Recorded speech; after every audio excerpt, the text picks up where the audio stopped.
What's up? Haven't been posting in a while. A lot of things have happened, but mainly this channel is all about farming just in general, soil health, what that does to crops, livestock, and what I raise here, which is honeybees and rabbits. Okay, do plan on getting ducks here, chickens here, a few other things that are actually considered livestock in Kentucky. But I mainly wanted to go around and talk about the different flowers that you can plant or you might have growing that will help the honeybees. But not just the honeybees, these plants can also help goats, it can help sheep, cattle, rabbits, chickens, a bunch of other stuff. Some of them, I should say, not all of them. One of the plants I'm going to talk about right here, mainly because it's right beside my truck, is this right here. This is ironweed, and it is fixing to bloom.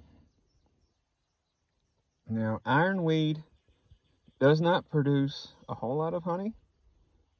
You actually need quite a significant amount of water for ironweed to produce really much of a crop. But even though it produces very little honey, it is still good because whatever honey it produces, even in a bad year, will be fed to the brood. And basically, that is cheaper for me because less sugar water I have to make. It also is good for like rabbits and cattle because it's high iron content, and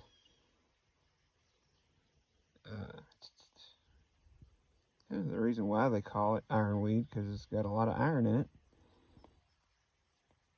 It's good for any blood diseases, pretty much. While I'm here, I'll move these guys. And there's another plant that, actually a couple of plants that I want to talk about.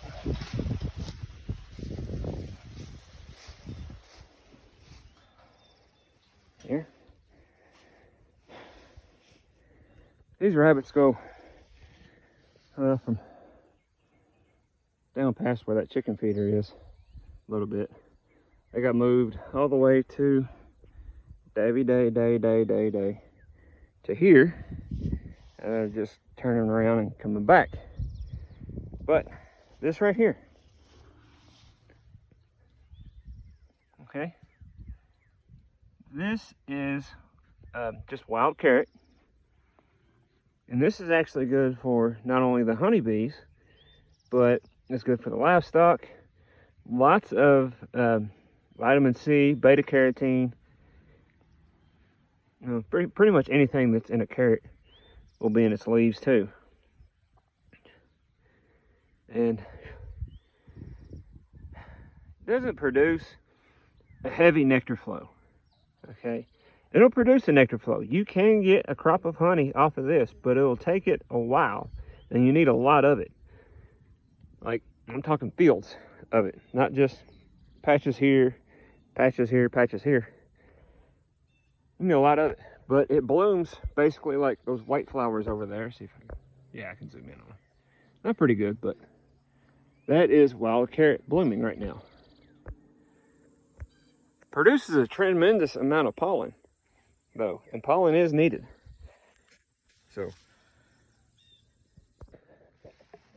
kind of going to mention that one thing I've noticed in this video, that livestock on grass use less water.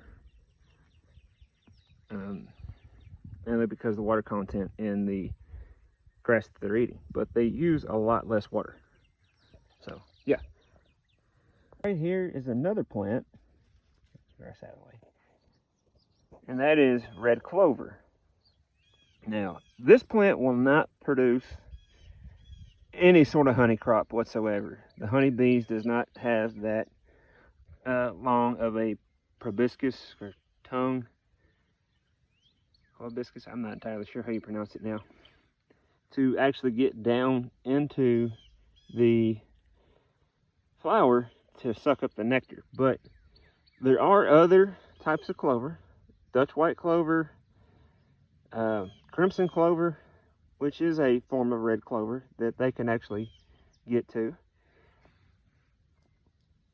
Sweet clover. Sweet clover is kind of a good honey producer. It's not great, but I mean, you can produce tremendous amounts of honey off of just sweet clover. But this is red clover. It's not going to do anything for me, except for feed my rabbits, which that's the protein pretty much for them. This right here is a form of coneflower, and it's called a yellow coneflower. Many of you might know it as a brown-eyed Susan or black-eyed Susan, but this is already going to seed. The bees done hit this pretty much.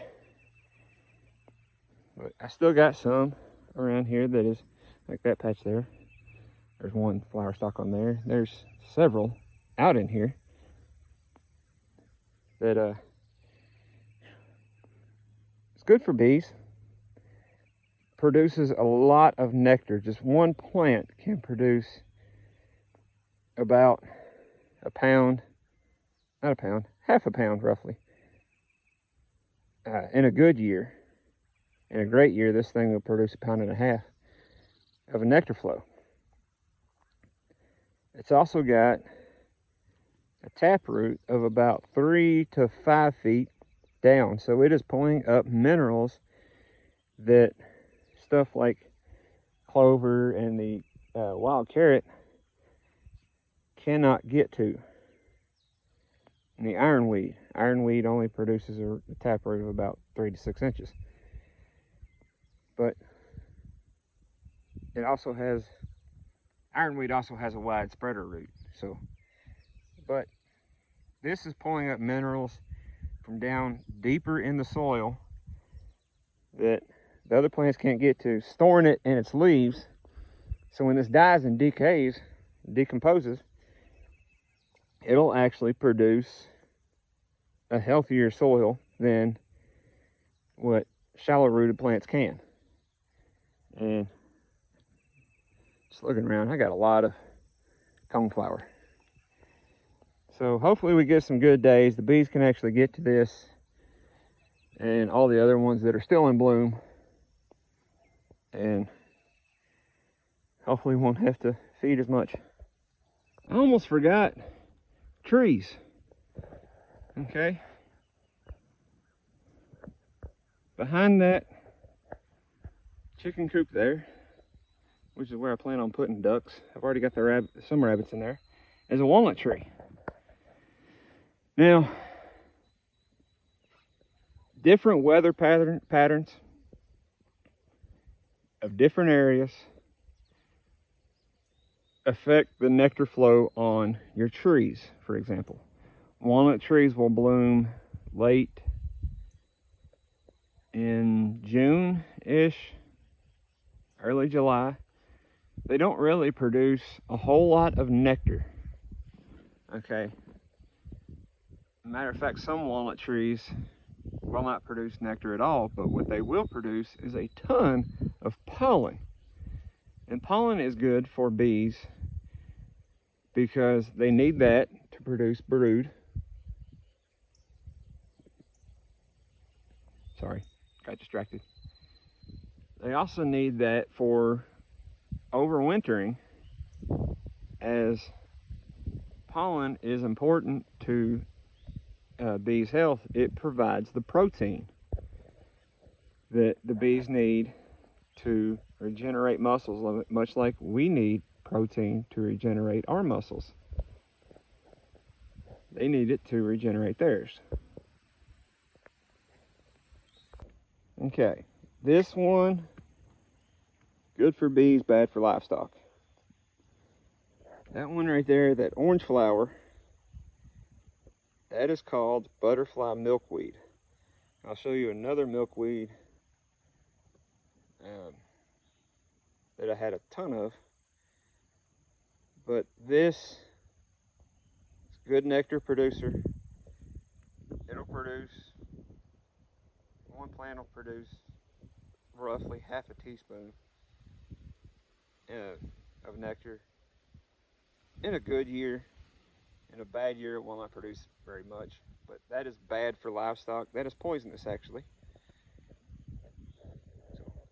All right, on to the next one. Y'all have a fall allergy and y'all live in the southeastern part of the United States, y'all got this plant to really thank. Anyways, this is goldenrod. Now, goldenrod is good for livestock. The only thing that really eats it, though, is goats and sheep. And it doesn't really provide a whole lot of nutrients. It's mainly just a filler thing. Keep them full until you can actually get into a good pasture. Give them something to eat. But as far as bees go, this is why all beekeepers in the southeastern part of the United States, wherever this grows really, needs to pull all their honey until this blooms. Because if your hive is healthy and it is jam-packed, there will be enough honey off of this goldenrod to pull your hives through the winter. Okay. I've done that. I've gotten all my hives through the winter off of just goldenrod. But the key here is keeping them strong and healthy. So good queens, low mites, and good nutrition. Sorry, Cayman Reynolds, I stole your saying.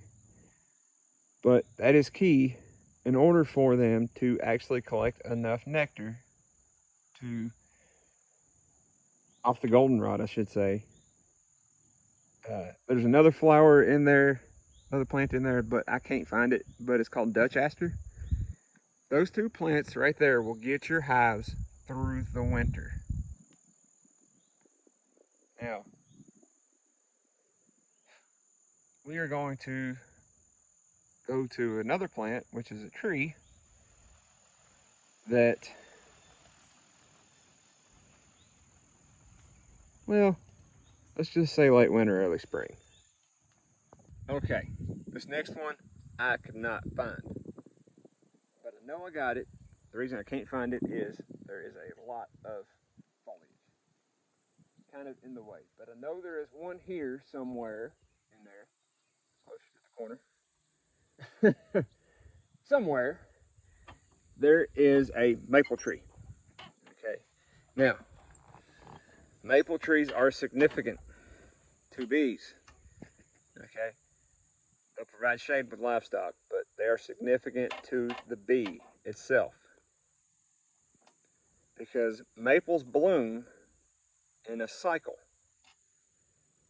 Okay, basically when one species of maple quits blooming, another one will begin. Okay, for here in northern Kentucky, late January is when water maples start blooming, or silver maples, whatever you know them as. They'll start blooming when the temperatures get up above 50 degrees. Okay. And still are kind of low 30s at night.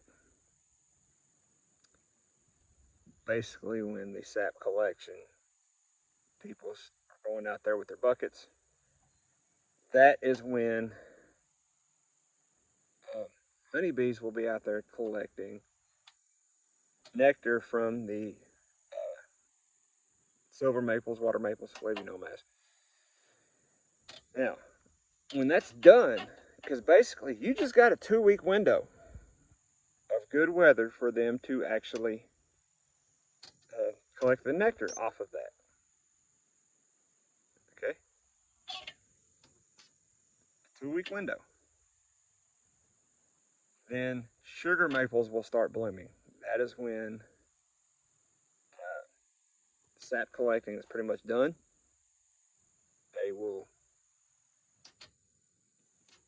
get their buckets, get their taps, get them out of the trees, either put a plug in them, do something. But that is when that is done, pretty much. Then sugar maples will start blooming. You'll have the same temperature. Okay, now from the second week of February to the last week of February,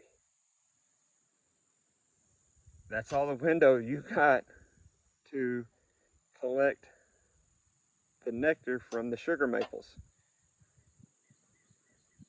Now,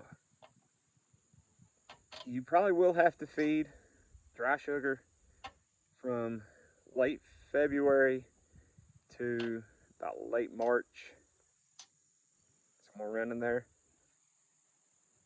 Okay, up until the one I was trying to find, which is a red maple, a red bud maple, blooms. That is a significant point to where you can actually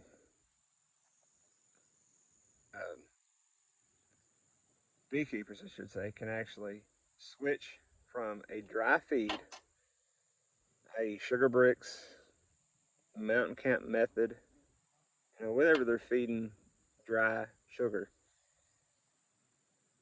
to their bees, to a liquid feed.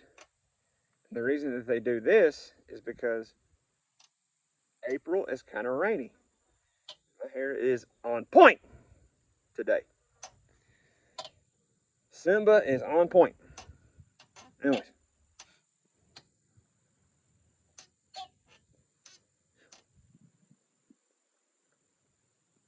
Bees don't collect nectar in the rain. Now they will if it's like a light drizzle, but absolute downpour, nope. And this is why the critical time, I should say, for beekeepers to build up their colonies for them to collect nectar. Because we only have May, June, and in some areas,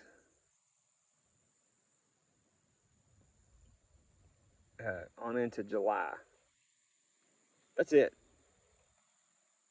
Now, we might get lucky and produce a fall crop, but that's sort of a hit or miss. Okay. It might rain, in other words. And we don't want to put syrup in the honey supers. We don't want that. No, we want honey that comes from flowers. Okay? Honey adultery sucks. It's stupid. Anyways. But yeah, it's a hit or miss. That's pretty much it, guys. Oh, wait a minute. One more plant. Did I say one plant? I meant two. Oh well. But this right here is all blackberries. It's a lot of blackberries in this patch here. Okay. Blackberries have a deep taproot, about 3 feet. It's going down 3 feet into the soil. Okay. It also has a huge spreader root system, roughly about 1.5 to 2 foot wide. Now, there's another plant in here, which is right there. That is ragweed. I hate ragweed. Yeah. Same thing with ragweed. Extremely deep taproot. Okay. Another reason these two plants are important is because they will have multiple flowers on them. They're like the coneflower, okay? You don't just, yeah, right there. You don't just see, when you're looking at a coneflower, you're seeing a multitude of flowers. These are called false petals, okay? The real petal, the real flower is actually right there in the center. That'll produce a whole lot of nectar. There's a spider right on the side there. I don't know if y'all can see. Okay. Same with blackberries, except for it's producing pretty much all the way up the vine. Ragweed, the same way as coneflower, produces a lot of flowers at the top. So does, I mentioned this earlier in the video, right there, wild carrot. Produces a lot of flowers. This is significant because one plant can produce more nectar than, say, clover, or white Dutch clover, I should say, not necessarily clover in general, or any white clover. It produces one flower. These, one plant will produce 10 flowers. So yeah, that's pretty much all.